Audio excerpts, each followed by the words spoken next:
Hello, welcome to our next episode on causes of gestational diabetes. You can check our previous videos if this is your first time of watching this channel. Let's continue from 9. Polycystic ovary syndrome, PCOS. Women with PCOS, a condition that affects insulin regulation and hormone levels, are more likely to develop gestational diabetes. 10. Previous delivery of a large baby, macrosomia. Women who previously gave birth to a baby weighing over 9 pounds, 4.1 kilograms, are more likely to have gestational diabetes in subsequent pregnancies. 11. High blood pressure, hypertension. During pregnancy, high blood pressure, whether pre-existing or developed during pregnancy, is often associated with gestational diabetes and insulin resistance. 12.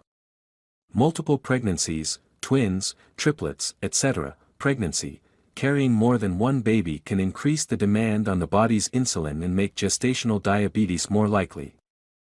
Before we continue, if you happily enjoy the video so far, hit subscribe and don't forget to turn on the notification button. 13. Sedentary lifestyle. A lack of regular physical exercise before or during pregnancy can increase insulin resistance and the risk of gestational diabetes. 14.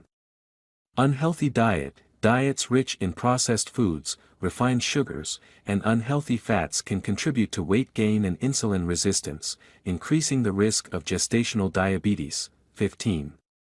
Prediabetes, elevated blood sugar levels. Women who had prediabetes, blood sugar levels higher than normal but not high enough for a type 2 diabetes diagnosis, before pregnancy are at a higher risk for gestational diabetes. 16.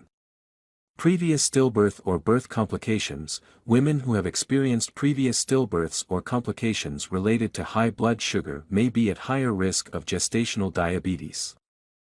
I will still urge you to subscribe to my channel for more health education like this, and thank you for watching. See you for our next episode.